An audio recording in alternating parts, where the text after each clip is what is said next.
ప్రభుత్వం చేయని కార్యక్రమాలన్నీ కూడా ఇక్కడ చేపట్టాం. ఈ నియోజకవర్గంలో ప్రతి పంచాయతీల కలవట్లు అయితేనేమి, రోడ్లు అయితేనేమి, వాళ్ళు మేము చేస్తున్న ఈ అభివృద్ధి కార్యక్రమాలు ప్రతిపక్షాలు ఉంటూ కూడా కొన్ని వాటికి అడ్డు పడుతున్నారు. అలాగే మా అభివృద్ధి కార్యక్రమాలు కూడా స్పందించి ఇవాళ పరశురామ్ కౌన్సిలర్ గారు 20వ వార్డు కౌన్సిలర్ ఆయన మా పార్టీలో ఈరోజు చేరడం జరిగింది. ఆయన సాధారణంగా ఆహ్వానిస్తున్నాం. అలాగే అభివృద్ధి కోసం పాటుపడే ఎవరైనా సరే ముందుకు రావాల్సిందిగా ఈ యొక్క ప్రజల ఎవరైతే మీకోసం మిమ్మల్ని ఎన్నుకున్నారో ఒక అభివృద్ధి కోసం అయితేనేమి, సంక్షేమ కార్యక్రమాల కోసం అయితేనేమి, వాటికి మీరు కూడా స్పందించి ముందుకు రావాల్సిందిగా, ఇందులో భాగం కావాల్సిందిగా కోరుకుంటున్నాను. అలాగే నాయకులు బాపిరెడ్డి గారు అయితేనేమి అందరూ కూడా ఇవాళ ఈ పార్టీలో చేరడం జరిగింది. మా వాళ్ళంతా రక్షణగా ఉంటారు. మా వాళ్ళంతా అదే నేను ఆయనకి అభయస్థం ఇచ్చాం. మేమంతా కూడా తెలుగుదేశం పార్టీ కార్యకర్తలు అయితేనేమి, నాయకులు అయితే అంతా మేము ఆయనకి అభయస్థం ఇచ్చాం. తప్పకుండా మిమ్మల్ని కంటికి రెప్పలా కాపాడుకుంటామని, ప్రజలను ఎలా అయితే కాపాడుకుంటున్నామో అలాగే ప్రజాప్రతినిధులను కూడా వాళ్ళు కాపాడుకోవాల్సిన మంచి పనుల కోసం సహకరిస్తున్నా, చేయి కలుపుతున్నా ప్రతినిధులను కూడా వాళ్ళు బెదిరించి ఈ ఒక్క విషయంలోనే కాదు, అన్ని ఇప్పుడు ఇసుక లేకపోతే ల్యాండ్ మాఫియా అయితేనేమి ఇలా చూస్తున్న విచ్చలవిడిగా ఎక్కడ పడితే అక్కడ ఇష్టం వచ్చినట్టు వాళ్ళు తవ్వుకుపోతున్నారు. అలాగే కబ్జాలు చేస్తున్నారు భూములను కూడా.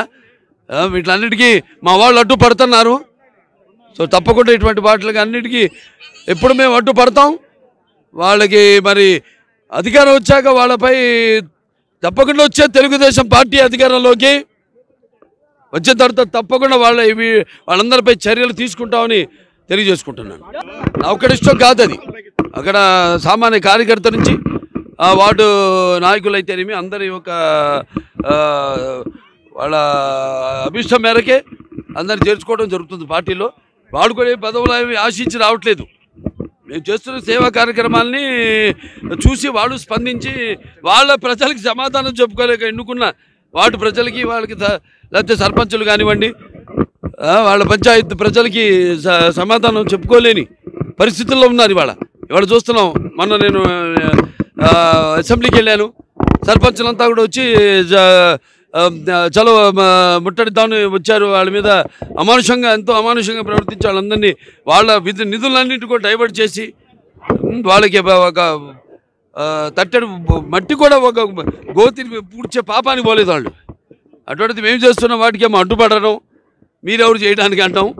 ఇటువంటి రాష్ట్రం అంతా చూస్తున్నాం. సో తప్పకుండా వీటికి వాళ్ళు ప్రాధాన్యత ఇస్తాం. వాళ్ళు డెఫినెట్గా వాళ్ళు ఎన్నుకున్నారు ఆ వార్డు ప్రజలు కాబట్టి వాళ్ళు కూడా తప్పకుండా వాళ్ళకి మేము ప్రాధాన్యత ఇస్తాం.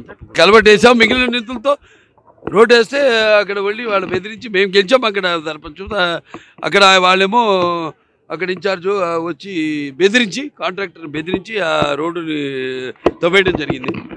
ఇలాంటివి కళ్ళ ముందు ఎన్నో జరుగుతున్నాయి. ఇట్లాంటివి చూస్తాడు. అయిపోయింది, ఇక వచ్చేసింది ఎన్నికల దగ్గరికి వచ్చాక వాళ్ళ మీద కూడా మేము చర్యలు తీసుకుంటాం. వాళ్ళని విడిచిపెట్టే పని లేదు, వాళ్ళని వదిలిపెట్టే పని లేదు.